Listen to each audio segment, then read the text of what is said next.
It is Saturday, July 25th, 2026, and this is The High Road. I'm Dan Miller, and I'm ready to call the blitz on today's market reports. This is Jules Sterling. I'm Elena Rossi. And I'm Buck Reynolds. We have a great show for you today. Look, yesterday we dove deep into that massive $600 million C.H. Robinson verdict and the record earnings over at Union Pacific. But today, we're shifting from the courtroom to the control room. Precisely. We're looking at a complete rebrand of the physical world, some serious friction at the border, and some big-time chess moves in global trade.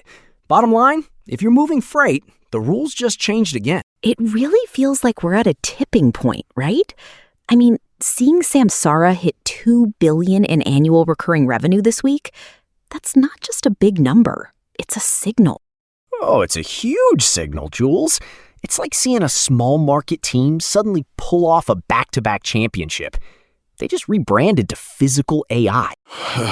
Physical AI. I mean, what does that even mean? Back in my day, physical meant you had a wrench in your hand and grease on your shirt. actually, Buck, it means the software is finally stepping out of the screen. Samsara isn't just showing you where the truck is anymore. They're building reasoning engines. Right. Look, the play here is their new agent studio. It's a low-code setup where a fleet manager, not some tech nerd in a hoodie, can build an AI agent to handle shipping exceptions. And that is brilliant for my retail accounts. If a shipment is late, the agent can potentially reroute or notify the receiver without a human ever touching a keyboard, you know? Here's the deal, Jules. You give a computer the keys to the kingdom, and sooner or later, it's going to lock the front door with you outside. My thing is the liability, though. If a low-code agent built by a dispatcher makes a routing decision that leads to an accident, who is at fault? The coder or the carrier? Well, look, the math says they're betting on the tracking label. These paper-thin Bluetooth stickers they launched, they're going after that $35 billion cargo theft problem. Exactly. It's about building an agentic ecosystem, right? Where the cargo talks to the truck and the truck talks to the yard manager. Sort of a self-healing supply chain. A sticker? I've seen labels peel off in a Wyoming winter faster than a rookie's chrome. But if it keeps the thieves away from the high-value loads, I suppose it's worth a scan. If I may, I suspect the real value is in the data integrity.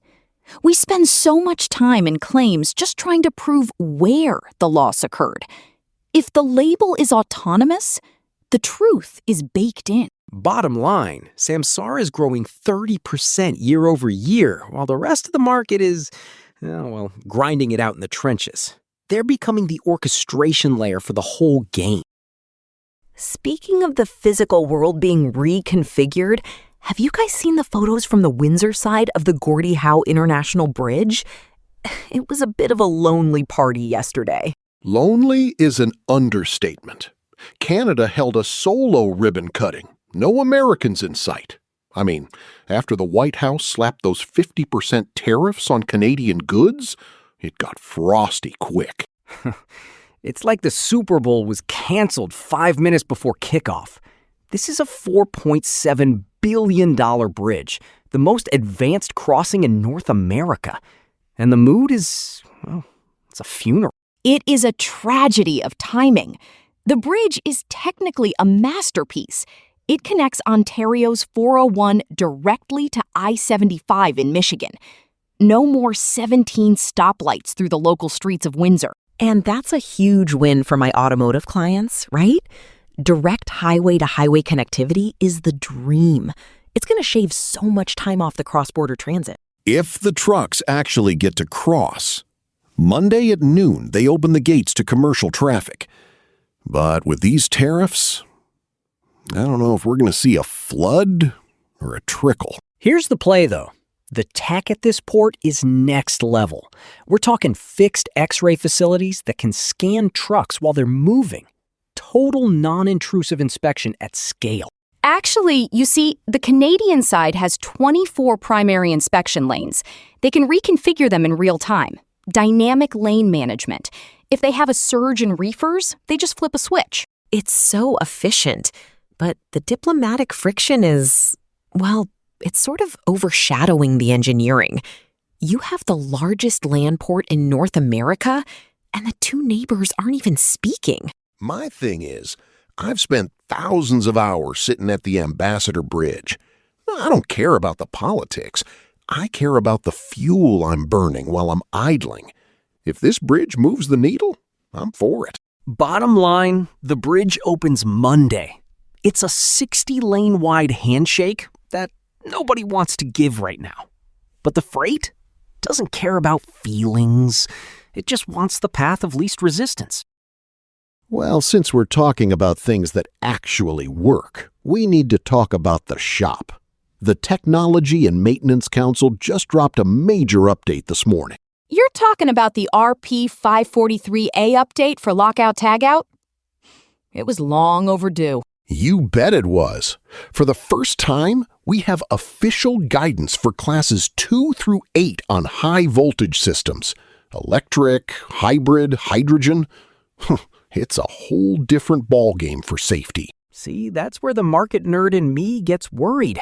We're losing the old school diesel techs, and we're short, 126,000 technicians annually? It's a full-blown talent crisis, right?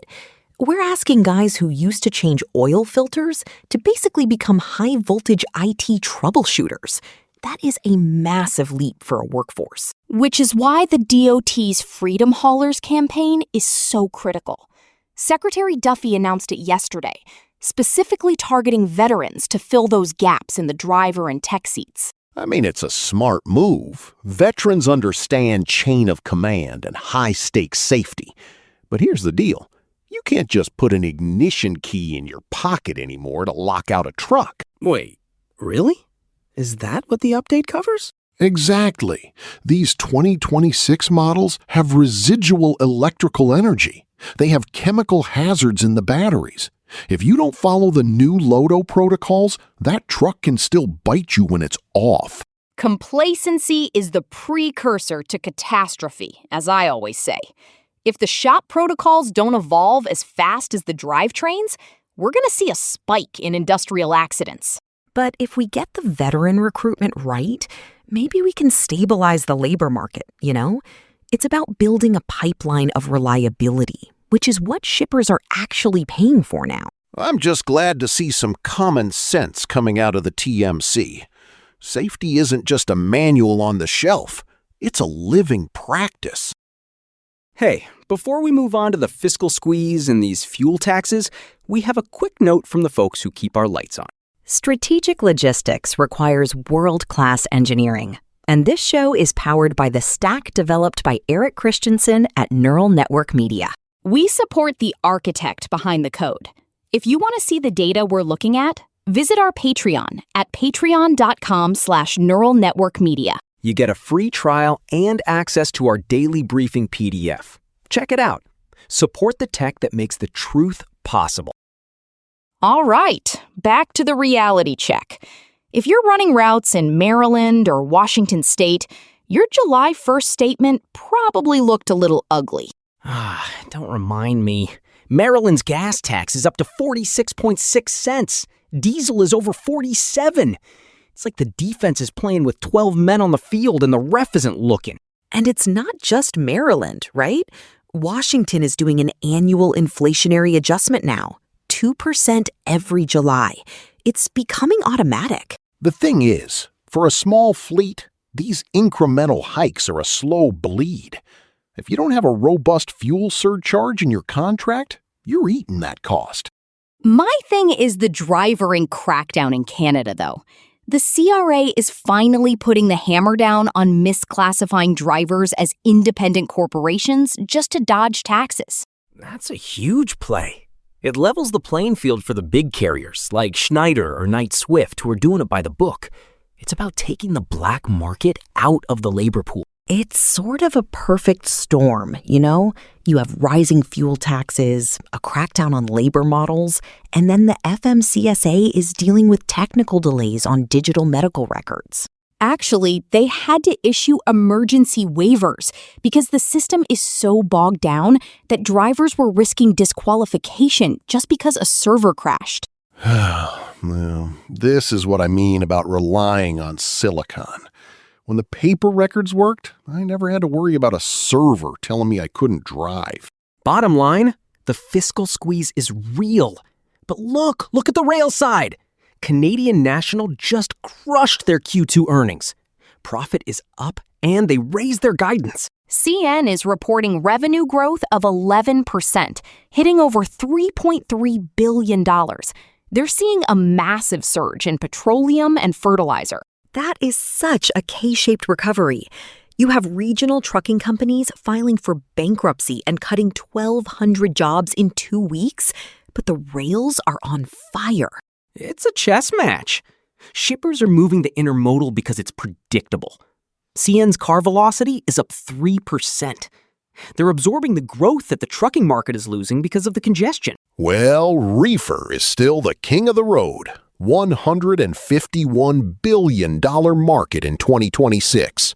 People still have to eat, and they want their medicine cold. That's true, Buck. Reefer spot rates are at their highest since 2022. If you have the equipment and the sensors to prove temperature integrity, you're winning. Speaking of winning, or at least thinking big, did you guys see the Port of Long Beach move?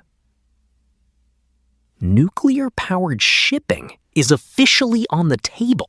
The Memorandum of Cooperation with MARAD is fascinating.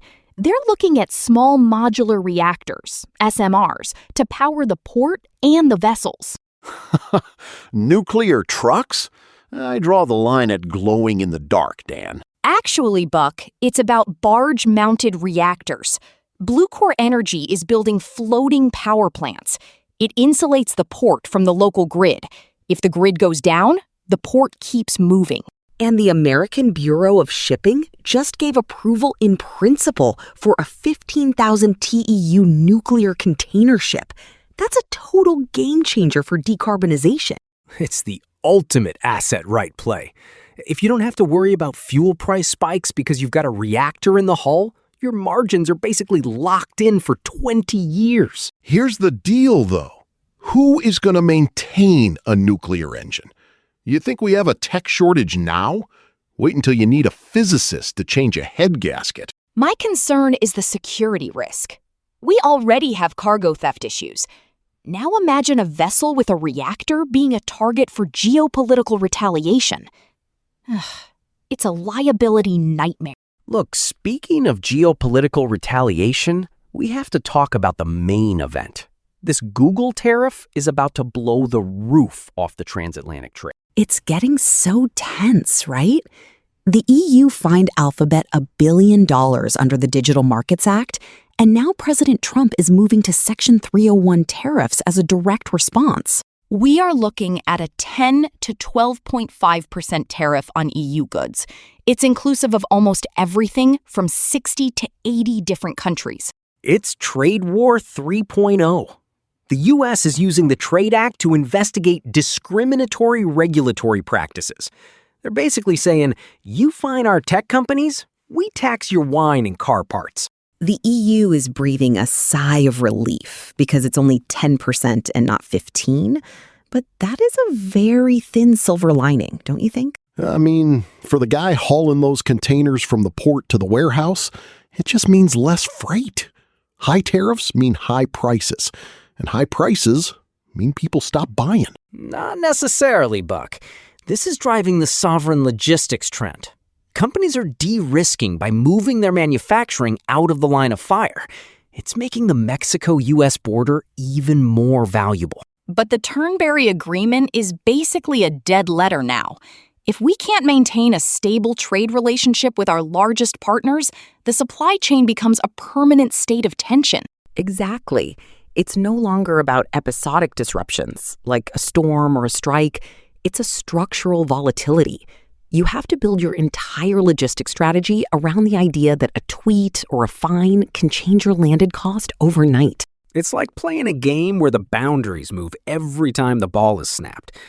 My thing is, if you aren't using that physical AI we talked about to model these tariff impacts, you're just guessing. I remember when the biggest risk was a flat tire.